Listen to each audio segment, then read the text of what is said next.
Megan had been floated to the 4th floor for the night shift. For nurses, being floated was almost a ritual of discomfort. New floor, new staff, different layout, same harsh fluorescent hum hanging over everything. It was a little after 6:45 p.m. when she clocked in and walked to the assignment board, still tugging at the badge lanyard on her neck. Someone had scribbled her name in blue ink next to a hallway she didn't recognize. Collins, beds 3, 5, 7, 8. A faint coffee ring stained part of the paper, as if someone had set a cup down carelessly in a rush.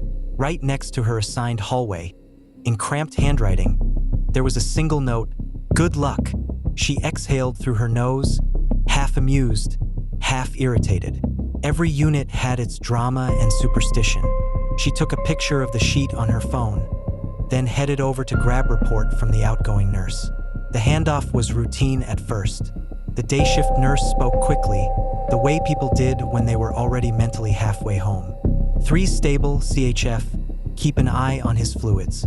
5's a fall risk, bed alarm on. 8 is confused but redirectable. When she reached the last name on the sheet, the nurse hesitated for a fraction of a second. And 7 is Michael Reyes. 58, chest pain, rule out cardiac event. He's anxious but alert, neuro intact, nothing special. The words "nothing special" sounded too rehearsed. The nurse didn't quite meet Megan's eyes when she said, 7. She simply flipped the page on her clipboard and started talking about labs. On her way down the hall, Megan passed the nurse's station. A couple of regular night shifters were gathered there, leaning on the counter, trading low, tired jokes. Their laughter faded when they noticed the assignment list in her hand. One of them scanned the room numbers quickly. "You got bed 7? The woman asked, casual on the surface, curious underneath. Megan nodded. "Yeah. Why?" The woman shrugged too fast. "Nothing. Just call if you need help in there." In there, as if bed 7 was its own self-contained problem. Megan started her usual routine, moving room to room, introducing herself, checking vitals, letting each patient know she had them for the night. By the time she reached bed 7, she had already decided the floor was just off. Maybe it was the dimmer lighting. Maybe it was the way people lowered their voices near certain doors. The door to bed 7 was half open. Inside, the overhead light was turned down, the main glow coming from the monitor by the bed. A man lay propped up on pillows, gray hair flattened against the case, eyes too alert for someone listed as nothing special on report. He watched her walk in. "Mr. Reyes?" she asked. "Yeah," he answered, voice rough. "You my nurse tonight?" "I am. My name's Megan. I'll be taking care of you." He tried to smile, a small, tight expression that didn't reach his eyes. A green hospital wristband circled his arm. Megan glanced at it automatically.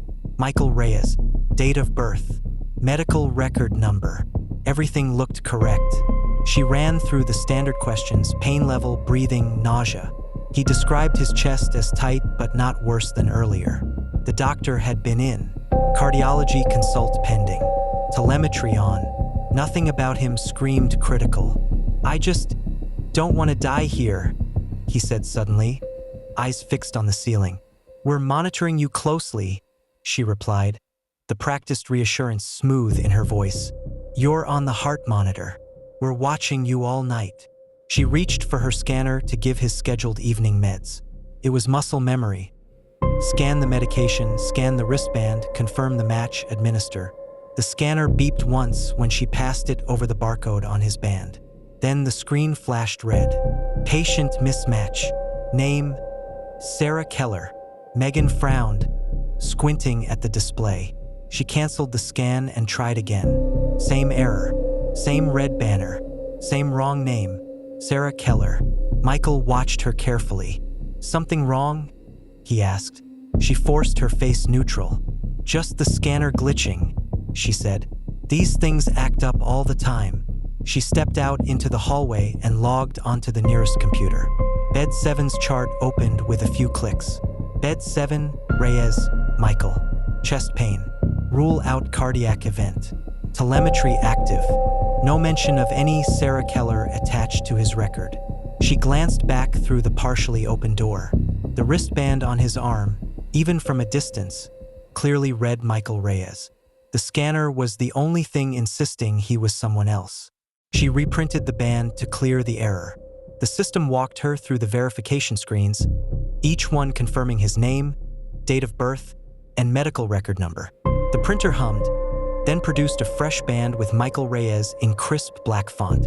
Back in the room, she swapped them out, checked the new band twice, and rescanned. This time, the scanner stayed green. Glitch. Just a glitch.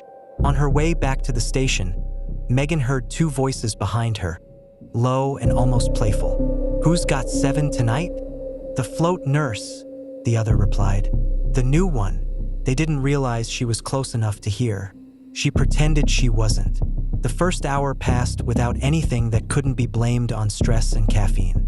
Megan moved between her other rooms, checking sugars, hanging antibiotics, answering call lights. When she glanced into bed 7 from the hallway, Michael seemed restless but stable. Eyes on the TV, fingers tapping the bed rail in a nervous rhythm. Around 9:30 p.m., she went back in for vitals and another assessment. His blood pressure was a little high, heart rate slightly elevated, but nothing outside what she expected from an anxious cardiac patient. "How's the chest tightness now?" she asked, wrapping the cuff around his arm. "Feels like someone's sitting on me," he muttered. "But they told me it's not that bad." "You believe that?" "Your numbers are holding steady," Megan answered. "If anything changes, I'll be the first to know." The monitor hummed softly behind her. Green waves, regular spikes, normal numbers. She could almost feel the room trying to convince her that everything was fine. She scanned his new wristband for a routine PRN med. The device beeped and stayed green this time. Michael Reyes, match confirmed. On paper, in the system in front of her, everything aligned. By 11:15 p.m., the floor had settled into that strange night shift quiet. Phone still ringing, alarms still sounding, but somehow muted by the late hour. The overhead lights in the hallway were dimmed. The hum of air conditioning and distant elevator dings filled the empty spaces between footsteps. Megan was charting at the nurse's station when a soft chiming sound caught her attention. The bed 7 call light lit up on the board. She glanced down the hall. His room door was mostly closed, a thin slice of light leaking under it. She finished the sentence she was typing and stood.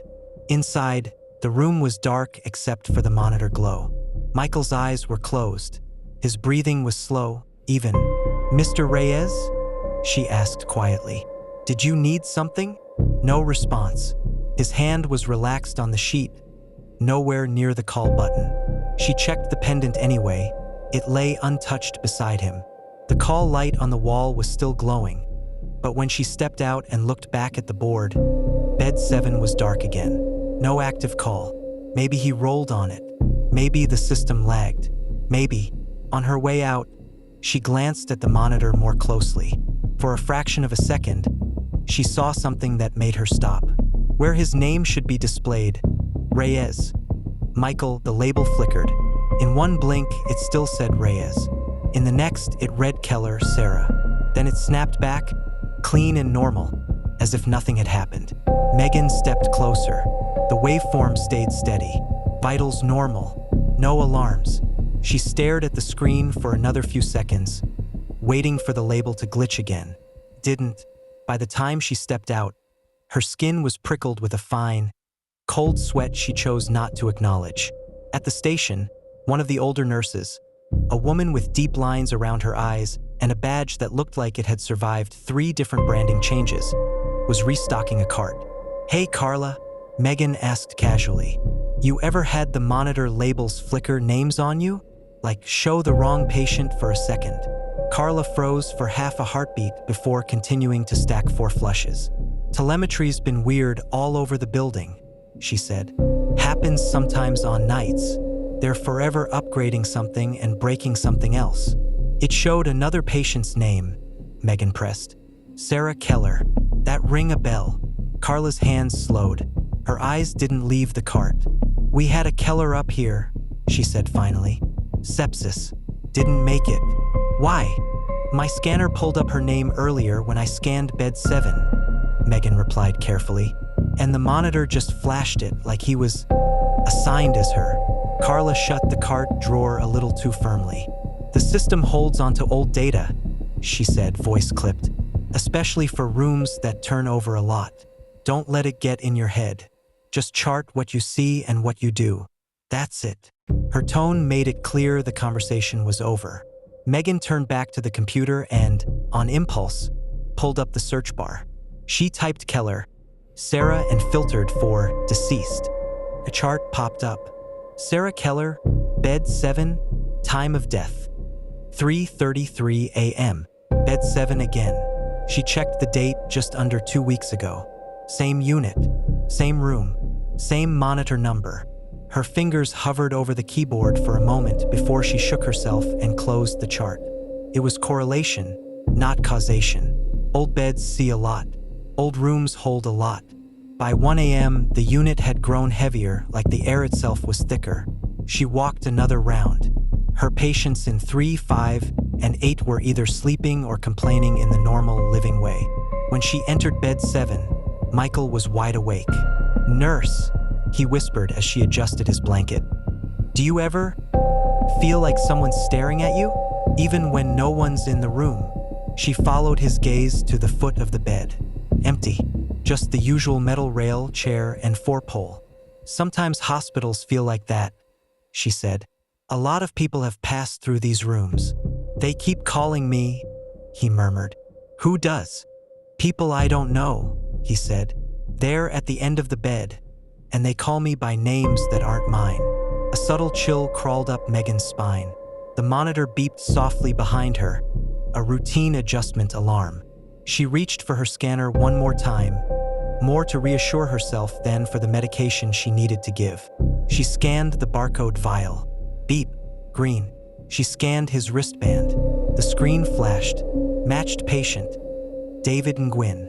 Status, deceased. Location of death, bed 7. The device vibrated in her hand. When she blinked, the message was gone. The screen showed Michael Reyes. Match confirmed as if nothing had happened. Megan stepped back from the bed, heart pounding, pulse roaring in her ears. Glitch, she told herself again. But the word was starting to sound less like an explanation and more like a prayer. By 2 a.m., the 4th floor had sunk into that deep, uneasy quiet that only hospitals know. Phones still rang. Someone coughed down the hall. A TV murmured behind a half-closed door. But under all of it, there was a stillness that felt less like rest and more like waiting. Megan forced herself into routine. Check vital signs, adjust drips, chart, repeat. Tasks were the only thing that kept her from replaying the scanner's red message in her head. David Nguyen, status, deceased, location of death, bed 7. At the nurse's station, she pulled up the system again, fingers moving before her mind caught up. She searched the name. Nguyen, David, medical record, archived. Bed 7, time of death, 3:31 a.m. Different date than Keller. Still bed 7. Still the same hollow hour of the night.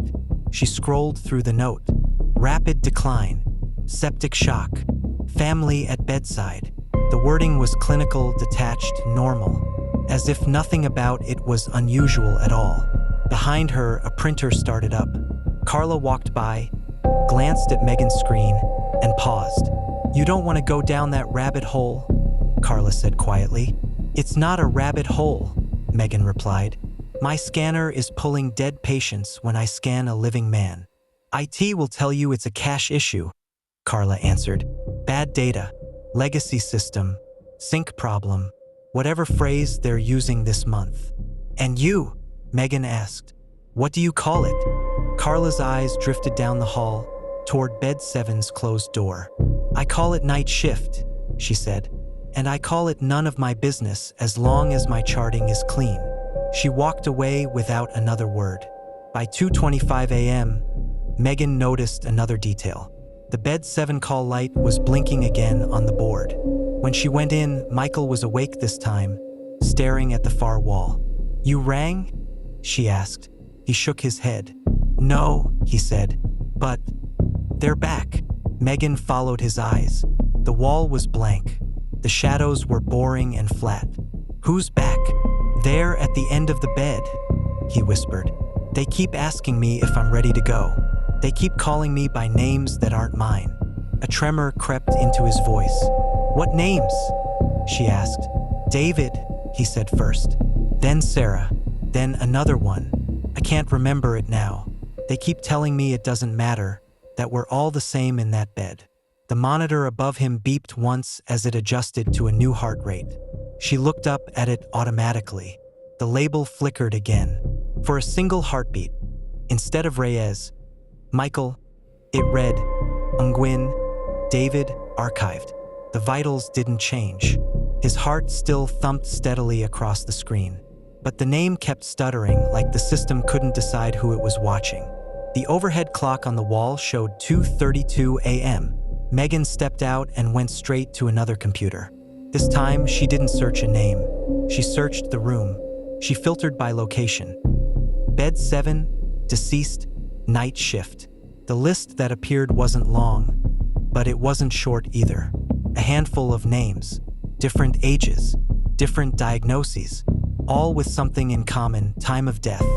3:29 a.m., 3:31 a.m., 3:33 a.m., 3:30 a.m. Give or take a few minutes, they all clustered around the same dead stretch of early morning. Behind her, one of the younger techs appeared, holding a stack of fresh linens. "Don't go ghost hunting in the system," he joked weakly. "That thing's haunted enough with billing errors." "How many people have died in bed 7? Megan asked, ignoring his tone. He shifted the linens from one arm to the other. "I don't keep score," he said. "Administration loves that room, though. Quick turnovers. It never sits empty for long." She looked back at the screen. One line caught her eye. Eleanor Price, time of death, 3:29 a.m., bed 7. 3 nights ago. Another expected decline. By 3:10 a.m., Megan's stomach was tight. She walked faster than usual, as if movement alone could outrun whatever was ticking toward them. She entered bed 7 again. The room felt colder than the hallway, the air conditioner humming louder than in her other rooms. Michael's skin was damp with sweat. His breaths were shallow, eyes glassy with fear. "Something's wrong," he whispered. "They're closer now." "Your numbers are okay," Megan said, checking the monitor, even though she already knew they were. "You're still with me. That's what matters." "They keep asking what time it is," he said. "They say it's almost their hour." Megan's gaze flicked up to the wall clock. 3:24 a.m. Her heart gave a solid, heavy thud.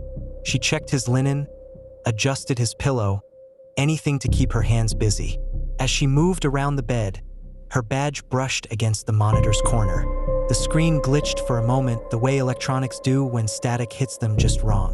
All the numbers vanished. For a second, the only thing on the display was a black background and a single line of text. Bed 7, archive in progress. Then the vitals snapped back. Heart rate, oxygen saturation, blood pressure, all present, all within normal range. Michael looked at her, eyes wide. "Did you see that?" he asked. "See what?" She lied. The monitor beeped again, softer this time, like a notification only meant for her. The name field changed once more. Not Reyes, not Keller, not Nguyen, not Price. For one long, shuddering second, the label read, Collins, Megan pending. Her lungs forgot how to work. She blinked hard, and the name was gone, replaced by Reyes. Michael as if nothing had happened. The clock on the wall ticked over to 3:27 a.m. The clock moved with cruel slowness. 3:27 a.m. Megan could hear her own pulse louder than the monitor. She stepped back from the bed, eyes fixed on the name field. It still said Reyes, Michael. "Nurse," Michael whispered. There at the end of the bed again. Megan forced herself to look. The foot of the bed was empty, just metal, plastic, and shadows. Nothing else. "They keep saying it's time," he continued, voice shaking. They keep asking me which name I want to die with. Her mouth went dry. She checked his foreline, more to ground herself than anything else. The fluids were running fine. The medication was correct. The tubing was clear. Everything in the room said routine, except the man's eyes and the way the air felt wrong. She glanced back at the monitor one more time. The waveform was steady, heart rate controlled, blood pressure acceptable, oxygen saturation normal. But the soft system beep she'd learned to ignore all night chimed again. The name field blinked. Reyes, Michael. Price, Eleanor. Keller, Sarah. Nguyen, David. It cycled through them like a slideshow. For one awful moment, all 4 names overlapped, a jumble of letters sharing the same line. Michael's breath hitched. "They're crowding closer," he whispered. "I can feel them, right there." His eyes locked onto a fixed point near the foot of the bed, his pupils wide. Megan's eyes flicked up to the clock. 3:29 a.m. Something inside her snapped out of fear and into action. "I'll be right outside," she told him. "You're not alone. I'm watching your monitor. I promise." She stepped out into the hallway and headed for the nurse's station, her walk turning into a near run. "Carla," she said, breath tight, "can you look at bed 7's rhythm with me? Just a second opinion." Carla glanced at the central monitor screen on the wall. Every box was green. "What about it?" she asked. "The names keep changing," Megan said. "The system is cycling dead patients through his band, his monitor." "The system cycles trash data all the time," Carla interrupted sharply. "What are his vitals?" "Normal," Megan admitted. "But the time of..." An alarm cut her off. A single sharp tone, then nothing. The bed 7 waveform on the central screen froze for a heartbeat, then vanished completely. The box went black. No rhythm, no numbers, no error message. Just an empty rectangle where a living man's heart should have been. "That's not right," Carla muttered, pushing away from the desk. Megan was already moving. She sprinted down the hall and shoved open bed 7's door. Inside, it looked like the electronics were drowning. The bedside monitor was on, but the screen was blank white. The heart monitor cable lights flickered like they were trying and failing to connect. The 4-pump screen was filled with nonsense characters, symbols instead of words. Michael lay perfectly still, eyes open, pupils blown wide. For a terrifying instant, Megan thought he was already gone. She reached for his neck, fingers digging into the space just under his jaw. A pulse, thready, rapid, but there. She spun toward the code button on the wall and slammed her hand against it. Nothing happened. No overhead page, no alarm, no flashing light, just silence. "Come on," she hissed, hitting it again. "Call the code. Call it." The button clicked under her hand, but the room did not respond. She opened the door and shouted into the hallway. "I need help in bed 7. Now." Chairs scraped. Someone dropped a pen. Feet pounded toward her. By the time Carla and another nurse rushed in, the bedside monitor had finally found a rhythm again. The waveform snapped back into existence, jagged and frantic. Michael gasped like a drowning man breaking the surface. "They almost had me," he rasped, eyes darting wildly. "They almost pulled me over." "Stay with us, Michael," Carla said, already checking leads and cables. "You're here. You're in the hospital. You're with us." Megan stared at the monitor. The name field was steady. Reyes, Michael. No ghosts, no archives, no pending. Just one name. But something new had appeared in the bottom corner of the screen in tiny gray letters, like a system tag.